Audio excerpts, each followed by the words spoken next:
ಜೀವನದಲ್ಲಿ ಅವ ಮೇಂಟೈನ್ ಮಾಡಬೇಕು, ತನಗೆಲ್ಲರೂ ಕೂಡ ಸಲ್ಯೂಟ್ ಹೊಡಿಬೇಕು, ನಾನು ಎಲ್ಲಿ ಹೋದ್ರು ಕೂಡ ಭಯ ಪಡಬೇಕು, ನಾನು ಎಲ್ಲಿಗೆ ಹೋದ್ರು ಕೂಡ ನನಗೆ ಅಫ್ತಾ ಕೊಡಬೇಕು ಎನ್ನುವ ಗೀಳಿಗೆ ಬಿದ್ದಂತ ಇತ್ತೀಚಿನ ಯುವಕರು ತಮ್ಮದಲ್ಲದ ಆ ಒಂದು ಅಡ್ಡ ಮಾರ್ಗಗಳಲ್ಲಿ ಹಣ ಮಾಡೋದಕ್ಕೆ ಹೋಗಿ ಆ ಪಾತಕ ಲೋಕಕ್ಕೆ ಎಂಟ್ರಿ ಕೊಟ್ಟೇ ಬಿಡ್ತಾರೆ.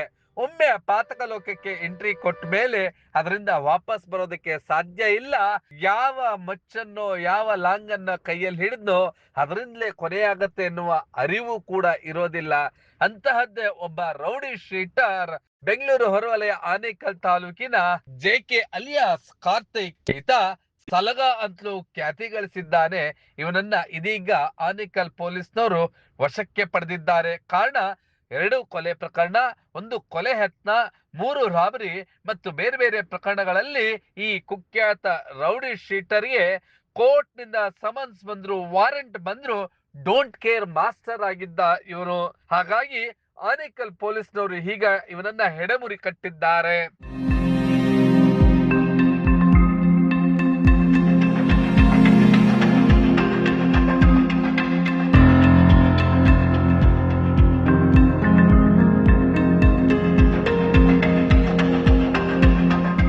ಹಾಗೂ ಈಗಾಗಲೇ ಆನೇಕಲ್ ಪುರಸಭೆಯ ಸದಸ್ಯ ರವಿ ಕೊಲೆ ಪ್ರಕರಣದಲ್ಲಿ ಶೂಟ್ಔಟ್ ಮಾಡಿದ್ದಾರೆ. ಆಗ್ಲೂ ಕೂಡ ಬುದ್ಧಿ ಕಲ್ತಿಲ್ಲ. ಈಗಲೂ ತನ್ನ ಅಡ್ಡಕಸ್ಬಿ ಕೆಲಸಗಳನ್ನ ಮಾಡ್ತಲೇ ಇದ್ದಾನಂತೆ. ಹವಾ ಮೇಂಟೈನ್ ಮಾಡೋದು, ಹುಡುಗರನ್ನ ಹಾಕೊಂಡು ಓಡಾಡೋ ಅಂತದ್ದು, ನ್ಯಾಯ ಸಂಧಾನಗಳು ಮಾಡ್ತೀನಿ ಅಂತ ಹೇಳಿ ಹೆಣ್ಣು ಮಕ್ಕಳನ್ನ ಹೈಜಾಕ್ ಮಾಡ್ಕೊಳ್ಳೋ ಅಂತದ್ದು, ಹೆಣ್ಣು ಮಕ್ಕಳ ವಿಚಾರದಲ್ಲಿ ಸೊಂಟ ಗಟ್ಟಿ ಇಲ್ಲವಂತೆ.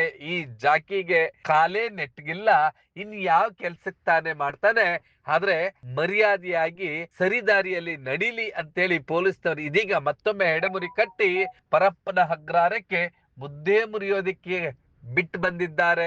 ಮುಂದಾದ್ರೂ ಜೈಲಿನಿಂದ ಬಿಡುಗಡೆಯಾಗಿ ಬಂದ ಮೇಲೆ ಸರಿಯಾದಂತಹ ದಾರಿಯಲ್ಲಿ ಹೋಗಿ ಮುಖ್ಯ ವಾಹಿನಿಗೆ ಬರೋದಕ್ಕೆ ಪ್ರಯತ್ನವನ್ನಾದ್ರೂ ಮಾಡ್ತಾನ.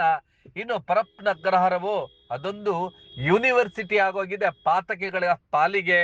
ಈ ಜಾಕಿ ಅಲಿಯಾಸ್ ಜೆಕೆ ಅಲಿಯಾಸ್ ಕೀರ್ತಿ ಅಲಿಯಾಸ್ ಕಾರ್ತಿಕ್ ಅಲಿಯಾಸ್ ಸಲಗ ಮುಂದಾದ್ರೂ ಬುದ್ಧಿ ಕಲಿತಾನ, ಅದೆಲ್ಲವೂ ಕೂಡ ಕಾಲವೇ ನಿರ್ಧರಿಸಲಿದೆ.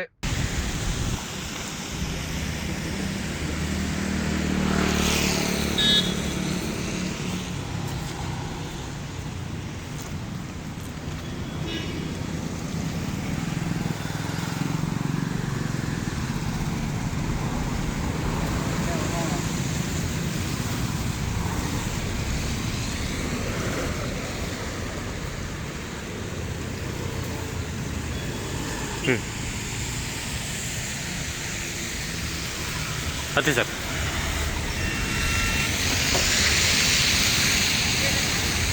ನೀವು ಈ ಕೂಡ ಎಲ್ಲ ನಮ್ಮ ಚಾನಲ್ಗೆ ಸಬ್ಸ್ಕ್ರೈಬ್ ಆಗಿಲ್ಲ ಅಂದರೆ ಸಬ್ಸ್ಕ್ರೈಬ್ ಬಟನನ್ನು ಕ್ಲಿಕ್ ಮಾಡಿ, ಪಕ್ಕದಲ್ಲಿರೋ ಬೆಲ್ ಐಕನನ್ನು ಕ್ಲಿಕ್ ಮಾಡಿ. ನಾವು ಅಪ್ಲೋಡ್ ಮಾಡುವಂತಹ ವೀಡಿಯೋಸ್ ನಿಮಗೆ ನೋಟಿಫಿಕೇಶನ್ ಬರುತ್ತೆ.